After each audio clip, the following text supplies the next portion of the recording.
Hello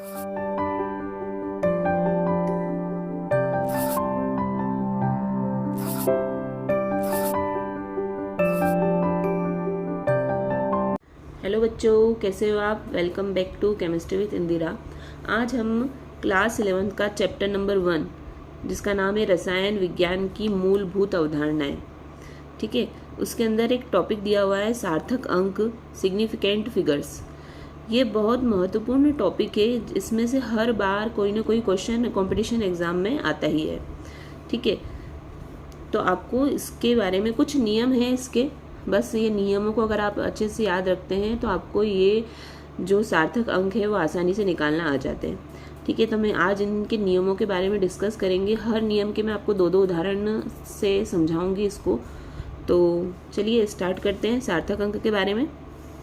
सार्थक अंक वे अंक होते हैं जो किसी मापन की परिशुद्धता को दर्शाने के लिए क्या होते हैं, आवश्यक होते हैं, ठीक है। मतलब प्योरिटी, अगर आपने किसी भी चीज़ को मेज़र किया है और उसकी प्योरिटी को दर्शाना है तो हम सार्थक अंक या सिग्निफिकेंट फिगर्स के द्वारा क्या कर सकते हैं, उनको दर्शा सकते हैं। अर्थात सार्थक अंक वे होते हैं जो निश्चितता के साथ ज्ञात होते हैं तथा उनके साथ एक अनिश्चित अंक भी क्या होता है, जुड़ा हुआ होता है, ठीक है। इसकी परिभाषा भी याद रख लीजिएगा, कभी कभी परिभाषा भी पूछ ली जाती है। वैसे अधिकतर बार सिर्फ कुछ नंबर से दिए जाते हैं और उनमें से पूछा जाता है कि ये सार्थक अंक है या नहीं है, या इसके अंदर कितने सार्थक अंक है। इस तरीके से क्वेश्चन आता है और आप इसको आसानी से ज्ञात कर सकते हो, ठीक है। तो कुछ नियम हैं, कुछ रूल्स हैं, इसके रूल्स को आप एक एक बार देख लीजिए अच्छी तरीके से, उसके बाद आपको आसानी से ये सार्थक अंक निकालना आ जाएंगे। मतलब कोई भी टफ टॉपिक नहीं है, ये बहुत ईजी टॉपिक है और आसानी से आपको ये क्या कर सकता है, नंबर दिलवा सकता है। चलिए बात करते हैं हम पहले नियम की। सभी गैर शून्य अंक, गैर शून्य मतलब 1 से लेके 100 तक, 100 या 1 से लेके आप मान लीजिए 9 तक, ठीक है। उसके अलावा बहुत सारे अंक, तो सभी गैर शून्य अंक सार्थक अंक होते हैं। मतलब 0 को छोड़कर सारे अंक कैसे होते हैं, सार्थक अंक होते हैं। जैसे बात करें हम 325 सेंटीमीटर में कितने सार्थक अंक होंगे, तो कितने होंगे, 3 होंगे। अगर यहाँ पे बात करें हम, तो यहाँ पर अभी हम 0 को नहीं गिनेंगे, ठीक है। तो 5 है, 0.55, तो यहाँ पे कितने सार्थक अंक होंगे, 2 सार्थक अंक होंगे, ठीक है बच्चों। पहला नियम आपको बहुत अच्छे तरीके से समझ में आ गया होगा कि सभी गैर शून्य अंक मतलब 0 को छोड़कर सारे अंक कैसे होते हैं, सार्थक अंक होते हैं। अब बात करते हैं अपन सेकेंड रूल की। प्रथम गैर शून्य अंक से पहले वाले शून्य सार्थक अंक नहीं होते हैं। मतलब अगर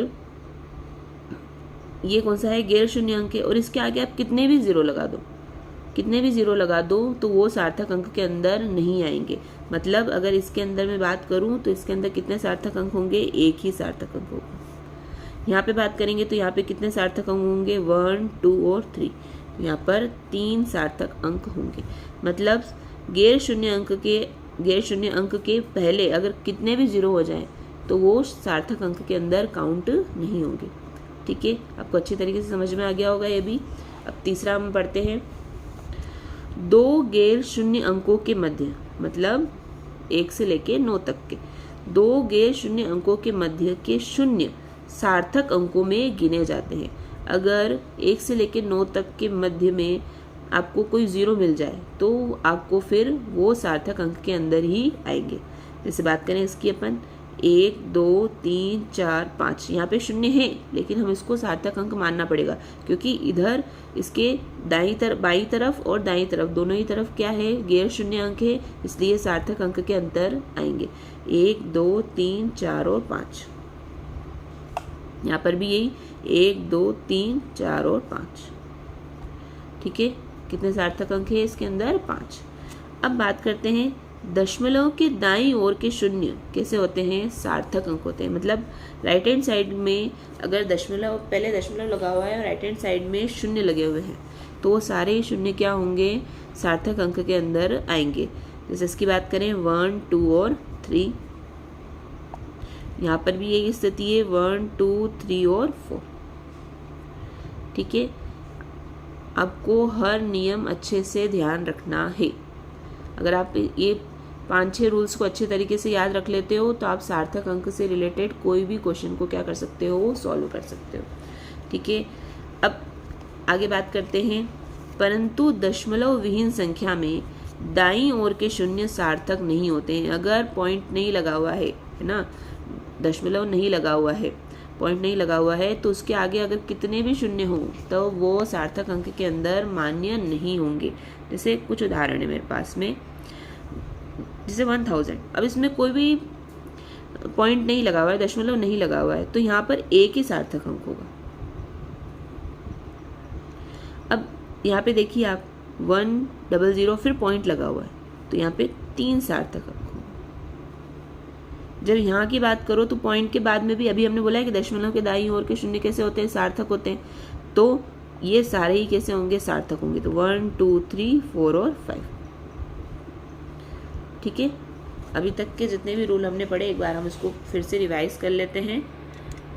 पहला नियम हमने पढ़ा है, सभी गैर शून्य अंक कैसे होते हैं, सार्थक अंक के अंतर्गत आते हैं। मतलब सारे 1 से लेकर 9 तक के सभी सार्थक अंक के अंदर होंगे। ठीक है, फिर दूसरा बोला है, प्रथम गैर शून्य अंक से पहले वाले शून्य सार्थक अंक नहीं होते हैं। मतलब इससे पहले अगर कोई कितने भी शून्य आए तो वो सार्थक अंक के अंतर्गत नहीं आएंगे।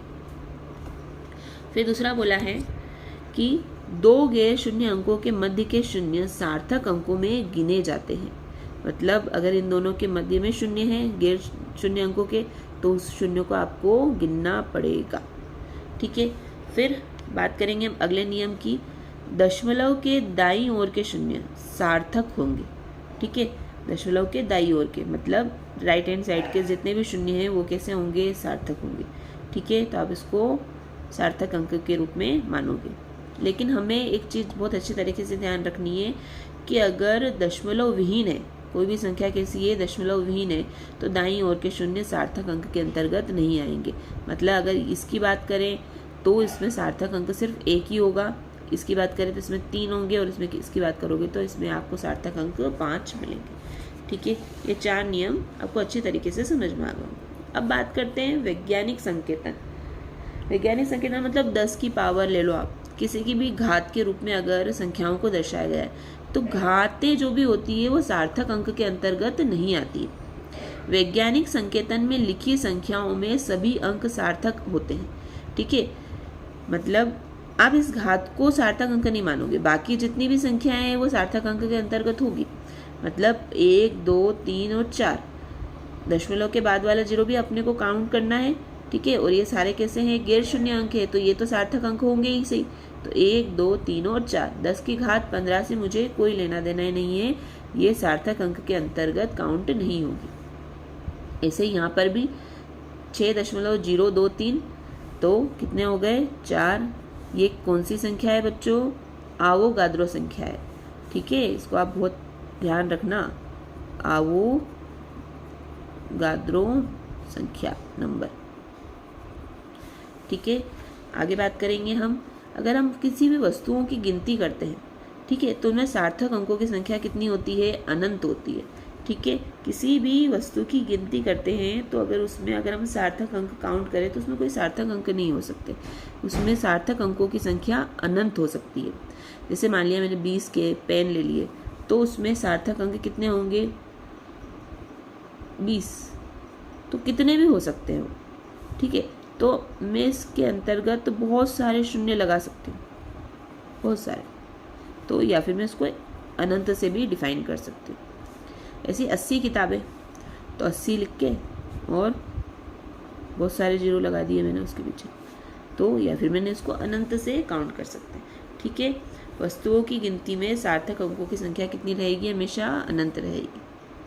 वैज्ञानिक संकेतन में आप घातों को नहीं काउंट करोगे, सिर्फ किनको देखिएगा, जो गैर शून्य अंक है या फिर शून्य अंक है, सिर्फ आगे वाली संख्याओं को सार्थक अंकों के रूप में गिना जाएगा।